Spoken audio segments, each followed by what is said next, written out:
Hello everyone and welcome back guys to my vlog. So today, marami kasing nagtatanong sa akin and dun sa ating Facebook page kung ano nga ba daw ang mauuna when we are using 3-in-1 rebonding. So, hair color ba or rebond? So, ito nga guys, yung gagawin nating buhok at isi-share ko sa inyo yung technique, advisable technique or I don't know, depende siguro sa inyo kung i-consider nyo ito, but this is how we do it in here in our salon. So, as you can see doon sa buhok ng ating client, meron siyang mga white hair at gusto niyang medyo mag-lift yung kulay niya and then matakpan at the same time yung kanyang white hair. So, dito guys, ang ginamit kong hair color, nag-apply muna tayo, okay? So, mauuna ang hair coloring. So, kung makikita nyo naman, virgin hair itong ginagawa natin. So, nag-mix lang tayo ng two different color, which is the mocha brown and then the medium brown. Yan po ay equal parts siya. And then, ang gamit natin oxidizing is 6% only. So, yun ang purpose para naman na matakpan natin yung kanyang white hair. Okay? So, as we are just using 6%, expect that it will gonna take little bit long time doon sa pagbababad ng ating hair color. Okay? Kasi nga, ang purpose natin is matakpan din yung white hair and at the same time, magli-lift din tayo ng buhok. Okay? Medyo medyo nakakalito. Pero, this works kasi I've done this many times already. So, I just wanted to share with you para magkaroon din kayo ng kaunting idea on how to do hair coloring with rebonding doon sa may mga white hair. Okay? Pero guys, take note, merong mga may white hair pero nag-darken ng buhok. Okay? So, yung mga gumamit ng either dark brown or black, that is impossible to lift. Okay, so wala nang pag-asa yun guys. So ayan nga, ay ibababad lang natin siya ng 1 hour and 20 minutes. Okay, so medyo matagal siya guys, pero kasi kailangan nating patakpan yung white hair ni madam. Okay,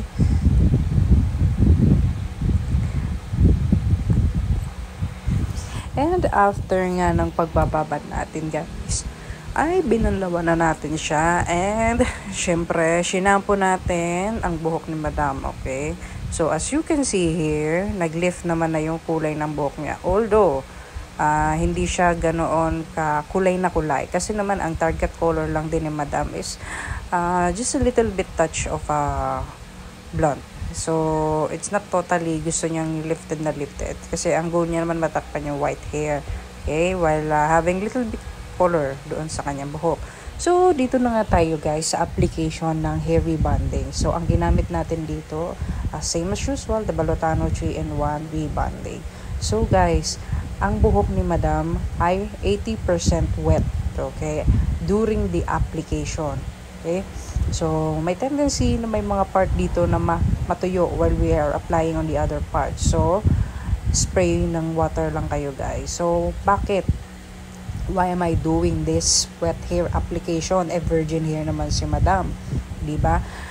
Guys, ang purpose nito is to avoid yung immediate reaction ni 3-in-1 rebonding dito sa mga una nating in-applyan. Kasi nga, fast reactant itong si 3-in-1 rebonding, si Balotano. So, may tendency na hindi magpantay or mag-even yung processing ng buhok. So, possible magkaroon ng back job. Kung halimbawa ay kulot yung harapan and then naluto na yung likod, syempre ikaw ay mararatel kung makakita mo na nag-rubberize na yung likod. Okay? So, ang tendency para nga maiwasan yan is mag-a-apply tayo doon sa wet hair. Okay?